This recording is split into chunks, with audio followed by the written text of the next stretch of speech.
Hello friends, welcome back to my channel Aara explores. ನಿಮಗೆಲ್ಲ ತಿಳಿದಿರೋಂಗ ನಾವು 12 ಜ್ಯೋತಿರ್ಲಿಂಗದ ಯಾತ್ರಾ ಮಾಡ್ಲಿಕ್ಕತ್ತೀವ್ರಿ. ಇವತ್ತು ಯಾವ ಜ್ಯೋತಿರ್ಲಿಂಗದ ದೇವ್ರ ದರ್ಶನ ಮಾಡ್ಲಿಕ್ಕತ್ತೇವಂದ್ರ 12ನೇ ಜ್ಯೋತಿರ್ಲಿಂಗ ಆದ ಗೃಣೇಶ್ವರ ಜ್ಯೋತಿರ್ಲಿಂಗ ನೋಡ್ಲಿಕ್ಕೆ ಹೊಂಟೇವ್ರಿ. ಬರ್ರಿ ನೀವು ನಮ್ಮ ಜೊತೆ ದೇವ್ರ ದರ್ಶನ ಮಾಡ್ರಂತ. ನೀವೇನಾದರೂ ಗೃಣೇಶ್ವರ ಜ್ಯೋತಿರ್ಲಿಂಗ ನೋಡಲಿಕ್ಕೆ ಬರೋ ಪ್ಲ್ಯಾನ್ ಮಾಡ್ತಿದ್ರ ಈ ವಿಡಿಯೋ ನಿಮಗೋಸ್ಕರ. ಈ ಗೃಣೇಶ್ವರ ಜ್ಯೋತಿರ್ಲಿಂಗಕ್ಕೆ ನೀವು ಹೆಂಗೆ ಬರಬೇಕು, ಎಲ್ಲಿ ಸ್ಟೇ ಮಾಡಬೇಕು, ಊಟದ ವ್ಯವಸ್ಥೆ ಹೆಂಗದ, ಆಮೇಲೆ ದೇವ್ರ ದರ್ಶನದ ಟೈಮಿಂಗು ಎಲ್ಲ ನಾವು ಈ ವಿಡಿಯೋದಲ್ಲಿ ಹೇಳ್ತೇವೆ. ವಿಡಿಯೋನ ಸಂಪೂರ್ಣವಾಗಿ ನೋಡ್ರಿ. ಈ ವಿಡಿಯೋದಲ್ಲಿ ಪ್ರಮುಖವಾದ ಮಾಹಿತಿಯನ್ನು ನಾವು ಕೊನೆಯದಾಗಿ ಹೇಳ್ತೇವ್ರಿ. ಹಾಗಾಗಿ ನೀವು ಈ ವಿಡಿಯೋನ ಸಂಪೂರ್ಣವಾಗಿ ನೋಡ್ರಿ. ಬರ್ರಿ ಜ್ಯೋತಿರ್ಲಿಂಗ ದರ್ಶನ ಮಾಡೋಣ. ಹರ್ ಹರ್ ಮಹಾದೇವ್ ಅಂತ ಹೇಳ್ಕೊತ ಈ ವಿಡಿಯೋನ ಚಾಲು ಮಾಡೋಣ. ಈ ವಿಡಿಯೋಕ್ಕೆ ಹರ್ ಹರ್ ಮಹಾದೇವ್ ಅಂತ ಕಮೆಂಟ್ ಮಾಡೋದನ್ನು ಮರಿಬೇಡ್ರಿ. ಗೃಣೇಶ್ವರ ಜ್ಯೋತಿರ್ಲಿಂಗ ಎಲ್ಲೈತಂದ್ರಿ ಮಹಾರಾಷ್ಟ್ರದ ಛತ್ರಪತಿ ಸಂಭಾಜಿನಗರದಿಂದ 30 ಕಿಲೋಮೀಟರ್ ಐತಿ. ವೆರೂಲ್ನಿಂದ 11 ಕಿಲೋಮೀಟರ್ ದೂರದೊಳಗೆ ಐತ್ರಿ. ಛತ್ರಪತಿ ಸಂಭಾಜಿನಗರಕ್ಕೆ ಮುಂಚೆ ಔರಂಗಾಬಾದ್ ಅಂತ ಕರಿತಿದ್ದರಿ. ಈ ದೇವಸ್ಥಾನ ಯಾವಾಗಲೂ ರಶ್ ಇರ್ತದ ರೀ.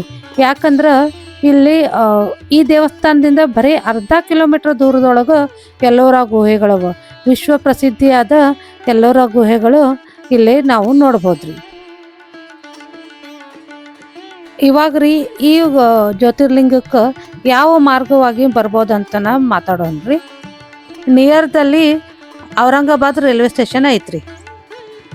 ರೈಲ್ವೆ ಸ್ಟೇಷನ್ದಿಂದ ಗೃಣೇಶ್ವರ ಜ್ಯೋತಿರ್ಲಿಂಗಕ್ಕೆ ಬರ್ಲಿಕ್ಕೆ ಆಟೋ, ಟ್ಯಾಕ್ಸಿ, ಬಸ್ ಎಲ್ಲ ವೆಹಿಕಲ್ಸ್ ಅವೈಲೇಬಲ್ ಇರ್ತಾವ್ರಿ. ಬಸ್ನಿಂದ ಬರೋದಾದ್ರಿ ಔರಂಗಾಬಾದ್ ಸೆಂಟ್ರಲ್ ಬಸ್ ಸ್ಟ್ಯಾಂಡಿಗೆ ಬಂದು ಅಲ್ಲಿಂದ ನೀವು ಗೃಣೇಶ್ವರ ಜ್ಯೋತಿರ್ಲಿಂಗಕ್ಕೆ ಸಪ್ರೇಟಾಗಿ ಬಸ್ ಇರ್ತಾವೆ, ಅದರಿಂದ ನಾವು ಬರ್ಬೋದ್ರಿ.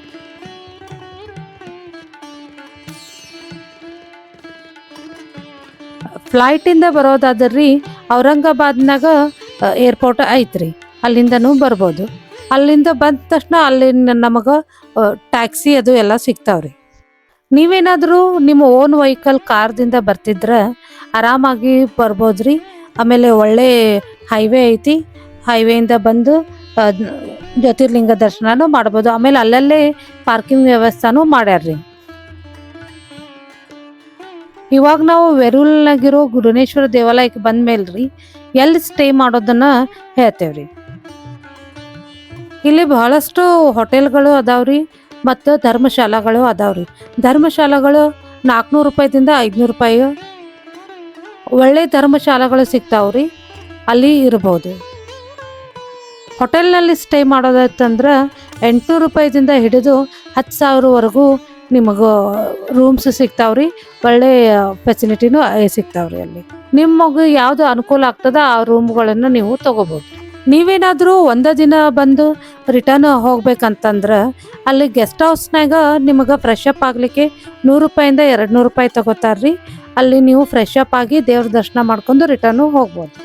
ಹೋಟೆಲ್ನಲ್ಲಿ ಫ್ರೆಶ್ ಅಪ್ ಎಲ್ಲ ಆದ್ಮೇಲೆ ರೀ ನಾವು ಇವಾಗ ದೇವ್ರ ದರ್ಶನ ಮಾಡಲಿಕ್ಕೆ ಹೊಂಟೇವ್ರಿ. ನಡ್ರಿ ಇವಾಗ ದೇವ್ರದ್ದು ದರ್ಶನದ ಟೈಮಿಂಗ್ ಎಲ್ಲ ನಾನು ನಿಮಗೆ ಹೇಳ್ತೇನೆ. ದೇವಸ್ಥಾನಕ್ಕೆ ಹೋಗೋ ದಾರಿಯೊಳಗೆ ನಮ್ಗೆ 2 ಸೈಡು ಭಾಳಷ್ಟು ಅಂಗಡಿಗಳು ಸಿಗ್ತಾವ್ರಿ. ಅಲ್ಲಿ ಹೂವು, ದೇವರಿಗೆ ಏನೇನು ಬೇಕೋ ಅವೆಲ್ಲ ಪೂಜಾ ಸಾಮಗ್ರಿಗಳು ಸಿಗ್ತಾವ್ರಿ. ದೂರದಿಂದನ ನಮಗೆ ದೇವ್ರ ಗುಡಿ ಶಿಖರ ಕಾಣಿಸ್ತದ ರೀ. ಅದನ್ನು ನೋಡ್ಕೋತ ನಾವು ನಡ್ರಿ ಗುಡಿಗೆ ಹೋಗೋಣ. ಈಗ ದೇವ್ರ ದರ್ಶನಕ್ಕೆ ಏನೇನು ಸಾಮಗ್ರಿಗಳು ಬೇಕು ಅವನ್ನೆಲ್ಲ ತೊಗೊಂಡೇವ್ರಿ. ನಡ್ರಿ ಇವಾಗ ನಾವು ಕ್ಯೂನಲ್ಲಿ ನಿಲ್ಲೋಣ. ದೇವ್ರ ದರ್ಶನದ ಟೈಮಿಂಗ್ ಏನಂದ್ರಿ ಬೆಳಿಗ್ಗೆ 5 ಗಂಟೆಯಿಂದ ಹಿಡಿದು ರಾತ್ರಿ 9 ಗಂಟೆವರೆಗೂ ಇಲ್ಲಿ ನಾವು ದೇವ್ರ ದರ್ಶನ ಮಾಡ್ಬೋದ್ರಿ. ಮಧ್ಯಾಹ್ನ 1 ತಾಸು ದೇವ್ರ ದರ್ಶನ ಬಂದ್ ಮಾಡಿರ್ತಾರ್ರಿ. ಯಾಕಂದ್ರೆ ಅವಾಗ ದೇವ್ರ ಅಲಂಕಾರ ಮತ್ತು ಆರತಿದೆಲ್ಲ ತಯಾರಿ ಮಾಡ್ತಿರ್ತಾರ್ರಿ. ಹೀಗಾಗಿ 1 ತಾಸು ಬಂದ್ ಮಾಡಿರ್ತಾರ್ರಿ. ಇಲ್ಲಿ ದೇವ್ರ ದರ್ಶನ ಮಾಡುವಾಗ ಗಂಡ್ಮಕ್ಳಿಗೆ ಮ್ಯಾಲಿನ ಶರ್ಟು ಮತ್ತು ಬನಿಯನ್ ತೆಗಿಲಿಕ್ಕೆ ಹೇಳ್ತಾರ್ರಿ.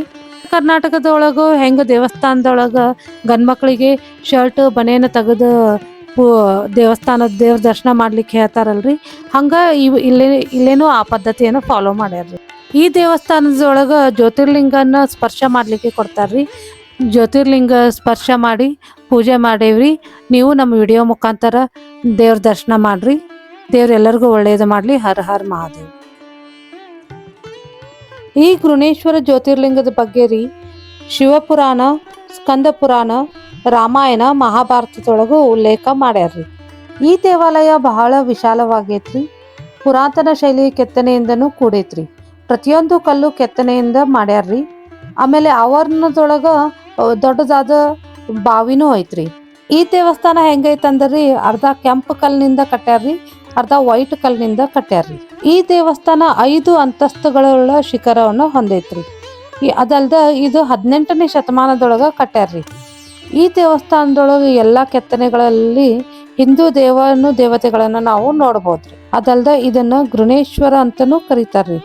ದೇವಾಲಯದೊಳಗೂ ಒಂದು ಪವಿತ್ರ ಜಲ ಚಿಲುಮೆ ಐತೆ ಅಂತ ಇಲ್ಲಿ ಜನ ಹೇಳ್ತಾರ್ರಿ. ಸದಾ ಭಕ್ತ ಸಮೂಹಗಳಿಂದ ಇರೋ ಈ ದೇವಸ್ಥಾನ ರೀ ಮಹಾಶಿವರಾತ್ರಿ ಒಂದು ಜಾತ್ರೆ ನಡೀತದ ಇಲ್ಲಿ. ಆಮೇಲೆ ಪ್ರತಿ ಪೂರ್ಣಿಮೆಯಂದು ಶಿವನಿಗೆ ವಿಶೇಷವಾದ ಪೂಜೆಗಳನ್ನ ಮಾಡ್ತಾರ್ರಿ. ಅದಲ್ದ ಈ ಏರಿಯಾ ಸುತ್ತಮುತ್ತಲು ರೀ ದಾಳಿಂಬೆ ಹಣ್ಣು ಮತ್ತು ಸೀತಾಫಲಗಳು ಹೇರಳವಾಗಿ ಸಿಗ್ತಾವ್ರಿ. ಈ ದೇವಸ್ಥಾನದ ಸುತ್ತಮುತ್ತಲು ಅನೇಕ ದೇವಸ್ಥಾನಗಳದಾವ್ರಿ, ಅವನ್ನೆಲ್ಲ ನೋಡ್ಬೋದು. ಅದಕ್ಕಿಂತ ವಿಶೇಷವಾಗಿ ಅಂದ್ರೆ ಈ ದೇವಸ್ಥಾನದ ಅರ್ಧ ಕಿಲೋಮೀಟರ್ ದೂರದೊಳಗೆ ನಾವು ಎಲ್ಲೋರ ಗುಹೆಗಳನ್ನು ನಾವಿಲ್ಲಿ ನೋಡ್ಬೋದು. ಈ ಗುಹೆ ಒಳಗೆ 100 ಗುಹೆಗಳದಾವ್ರಿ. ಆದ್ರೆ ನಮಗೆ ನೋಡ್ಲಿಕ್ಕೆ ಬರೀ 34 ಗುಹೆಗಳನ್ನು ನೋಡ್ಲಿಕ್ಕೆ ಬಿಡ್ತಾರ್ರಿ. ಇದ್ರೊಳಗೆ 1ರಿಂದ 12 ಗುಹೆಗಳು ಬೌದ್ಧ ಧರ್ಮದ ಗುಹೆಗಳದಾವ್ರಿ. 13ರಿಂದ 29 ಗುಹೆಗಳು ಏನದಾವ್ರಿ ಅವೆಲ್ಲ ಹಿಂದೂ ಗುಹೆಗಳದಾವ್ರಿ. 30ರಿಂದ 34 ಗುಹೆಗಳು ಅವೆಲ್ಲ ಜೈನ ಗುಹೆಗಳಂತ ಅದಾವ್ರಿ. ಈ ಎಲ್ಲೋರ ಗುಹೆಗಳನ್ನು ರೀ ಎಲ್ಲಿಂದ ಬೇರೆ ಕಡೆಯಿಂದ ಕಲ್ಲುಗಳನ್ನು ತರಿಸಿ ಮಾಡಿಲ್ಲ, ಇಡೀ ಒಂದು ಗುಡ್ಡನ ಕೆತ್ತಿ ಮಾಡಿರೋ ಅಂತ ಗುಹೆಗಳು ರೀ. ಇವು ನೋಡ್ಲಿಕ್ಕೆ ಭಾಳ ಚಂದದ. ಅಕಸ್ಮಾತ್ ನೀವು ಇಲ್ಲೇನಾರು ಬಂದ್ರೆ ಇದನ್ನು ನೋಡ್ಬೇಕ್ರಿ. ಮಕ್ಕಳಿಗೂ ಇದನ್ನು ತೋರಿಸ್ಬೇಕ್ರಿ. ಇವು ವಿಶ್ವ ಪ್ರಸಿದ್ಧವಾದ ಗುಹೆಗಳದಾವ್ರಿ ಇವು. ಹಾಗಾಗಿ ಇದನ್ನು ಒಮ್ಮೆರ ನೋಡಲೇಬೇಕ್ರಿ. ಎಲ್ಲರ ಕೇವ್ಸ್ಗಳನ್ನು ನೋಡಲಿಕ್ಕೆ ಟೈಮಿಂಗ್ ಏನಂದ್ರಿ, ಬೆಳಿಗ್ಗೆ 6ರಿಂದ ಸಾಯಂಕಾಲ 6ವರೆಗೂ ಓಪನ್ ಇರ್ತದೆ. ಆಮೇಲೆ ಪ್ರತಿ ಮಂಗಳವಾರ ಇಲ್ಲಿ ರಜೆ ಇರ್ತದೆ. ಇದನ್ನು ಒಂದು ಸ್ವಲ್ಪ ಪಾಯಿಂಟ್ ಔಟ್ ಮಾಡ್ಕೊಂಡ ಬರ್ರಿ. ಈ ದೇವಸ್ಥಾನದ ಮತ್ತೊಂದು ವಿಶೇಷತೆ ಏನಂದ್ರಿ, ಯಾರಿಗೆ ಮಕ್ಕಳಾಗಿರೋದಿಲ್ಲಲ್ಲ ಅವರು ಈ ದೇವಸ್ಥಾನಕ್ಕೆ ಬಂದು ಒಂದು ವಿಶೇಷ ಪೂಜೆಯನ್ನು ಮಾಡಿಸಿದ್ರೆ ಇಲ್ಲಿ ಮಕ್ಕಳಾಗ್ತಾವಂತೇಳಿ ನಂಬಿಕೆ ಐತ್ರಿ. ಹೀಗಾಗಿ ನಿಮ್ಮಲ್ಲಿ ಯಾರಾದ್ರಿಗೂ ಮಕ್ಕಳಿಲ್ಲ ಅಂದರೆ ಇಲ್ಲಿ ಬಂದು ವಿಶೇಷ ಪೂಜೆ ಮಾಡಿ ನೀವು ಸಂತಾನ ಭಾಗ್ಯವನ್ನು ಪಡಿಬೋದ್ರಿ. ಇಲ್ಲಿ ಸುತ್ತಮುತ್ತಲ ಇರೋ ದೇವಸ್ಥಾನಗಳು ಯಾವ್ಯಾವ ಅಂದ್ರಿ, ವಿಶ್ವಕರ್ಮ ದೇವಸ್ಥಾನ, ಶಿವಲಿಂಗ ದೇವಸ್ಥಾನ, ಲಕ್ಷ ವಿನಾಯಕ ಮಂದಿರ ಮತ್ತು ಪುರಾತನವಾದ ಗಣಪತಿ ಮಂದಿರ ಅದ ರೀ. ಇವನ್ನೆಲ್ಲ ನೋಡಿ ನಾವು ಅಹಲ್ಯಬಾಯಿ ಹೋಳ್ಕರ್ ಶಿವಾಲಯ ತೀರ್ಥಕುಂಡಕ್ಕೆ ಹೊಂಟೇವ್ರಿ. ನಿಮಗೂ ನಾ ವಿಡಿಯೋ ಸ್ಟಾರ್ಟಿಂಗ್ ಹೇಳಿದ್ದೆ ಅಲ್ರಿ, ಇಲ್ಲಿ ಒಂದು ಪ್ರಮುಖವಾದ ಮಾಹಿತಿ ನಾ ನಿಮಗೆ ಹೇಳ್ತೇನೆ ಅಂತ. ಅದೇನಂದ್ರಿ, ಈ ಗೃಷ್ಣೇಶ್ವರಕ್ಕೆ ಗೃಷ್ಣೇಶ್ವರ ಅಂತ ಯಾಕೆ ಹೆಸರು ಬಂತಂತ ನಾನು ಇಲ್ಲಿ ನಿಮಗೊಂದು ಸಣ್ಣ ಕಥೆಯನ್ನು ಹೇಳ್ತೇನೆ ರೀ. ಈ ಕಥೆಯು ಒಂದು ಕುಂಡದ ಜೊತೆಗೆ ಸೇರೈತ್ರಿ. ಅದ್ಯಾವ್ದಂದ್ರ ಅಹಲ್ಯಬಾಯಿ ಹೋಳ್ಕರ್ ಶಿವಾಲಯ ತೀರ್ಥಕುಂಡ. ಈ ತೀರ್ಥಕುಂಡ ಪ್ರಮುಖವಾಗೈತ್ರಿ. ಯಾಕಂದ್ರ ಇದು ಗೃಣೇಶ್ವರ ಜ್ಯೋತಿರ್ಲಿಂಗ ಕಥೆ ಇಲ್ಲಿಂದನ ಶುರು ಆಕೈತಿ. ಬರ್ರಿ ಈ ಕುಂಡವನ್ನ ನೋಡೋಣ. ಈ ವೆರೂಲು ಗ್ರಾಮದೊಳಗ ಒಬ್ನು ಪಂಡಿತ ಇರ್ತಾನ್ರಿ. ಅವನ್ ಯಾರಂದ್ರ ಸುಧರ್ಮ ಪಂಡಿತ್ ಅಂತ ಹೇಳ್ರಿ. ಅವನು ಮದುವೆ ಮಾಡ್ಕೊಂಡಿರ್ತಾನ ಸುದೇಹ ಅಂತ ಅವನ ಹೆಂಡತಿ ಹೆಸರ್ರಿ. ಅವರಿಬ್ರು ಬಹಳ ಅನೋನ್ಯವಾಗಿ ಇರ್ತಾರ್ರಿ. ಆದ್ರ ಅವ್ರಿಗೆ ಮಕ್ಳು ಇರಂಗಿಲ್ಲ. ಹಿಂಗಾಗಿ ಅವಳು ಸುದೇಹ ಏನ್ ಮಾಡ್ತಾಳ್ರಿ, ಆಕಿನ ಸ್ವಂತ ತಂಗಿಯಾದ ಗೃಷ್ಮಾ ಜೊತೆ ತನ್ನ ಗಂಡನ ಜೊತೆ 2ನೇ ಮದ್ವೆ ಮಾಡ್ತಾಳ್ರಿ. ಗೃಷ್ಮಾ ಮತ್ತು ಸುಧರ್ಮ ಪಂಡಿತರಿಗ್ರಿ ಮುಂದೊಂದ್ ದಿನ ಒಂದು ಗಂಡು ಮಗು ಆಗ್ತೈತ್ರಿ.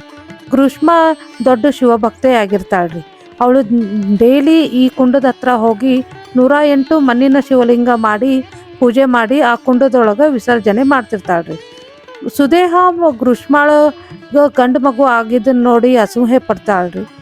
ಇದ ಕಾರಣಕ್ಕೆ ಗೃಷ್ಮಾಳ ಮಗನನ್ನ ಸುದೇಹ ಏನ್ ಮಾಡ್ತಾಳ್ರಿ, ಆ ಕುಂಡದೊಳಗೆ ಬೀಳಿಸಿ ಸಾಯಿಸ್ಬಿಡ್ತಾಳ್ರಿ. ಆದ್ರೂ ಗ್ರೀಷ್ಮ ಶಾಂತವಾಗಿ ಇರ್ತಾಳ್ರಿ. ಯಾಕಂದ್ರೆ ಅವಳು ದೊಡ್ಡ ಶಿವಭಕ್ತೆ ಇರ್ತಾಳೆ. ಶಿವ ಇದು ಗ್ರೀಷ್ಮಾಳಿಗೆ ಬಹಳ ಪ್ರಸನ್ನನಾಗಿರ್ತಾನ್ರಿ.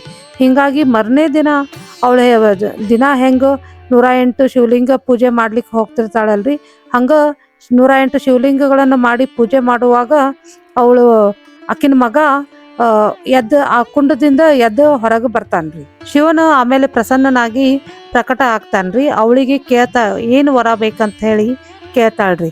ಅವಾಗ ಗ್ರೀಷ್ಮ ಹೇಳ್ತಾಳ, ನೀವು ಸದಾಕಾಲ ಇಲ್ಲಿ ಜ್ಯೋತಿರ್ಲಿಂಗ ರೂಪದೊಳಗ ಸದಾಕಾಲ ಇಲ್ಲೇ ಇರ್ಬೇಕಂತ ಹೇಳಿ ಕೇಳ್ಕೊಳ್ತಾಳ್ರಿ. ಹಂಗಾಗಿ ಈ ಜ್ಯೋತಿರ್ಲಿಂಗಕ್ಕ ಗೃಣೇಶ್ವರ ಜ್ಯೋತಿರ್ಲಿಂಗ ಅಂತ ಕರೀತಾರ್ರಿ. ಹಂಗಾಗಿ ಈ ಕುಂಡಕ್ಕೂ ಮತ್ತು ಜ್ಯೋತಿರ್ಲಿಂಗಕ್ಕೂ ಒಂದು ಸಂಬಂಧ ಅದ ರೀ.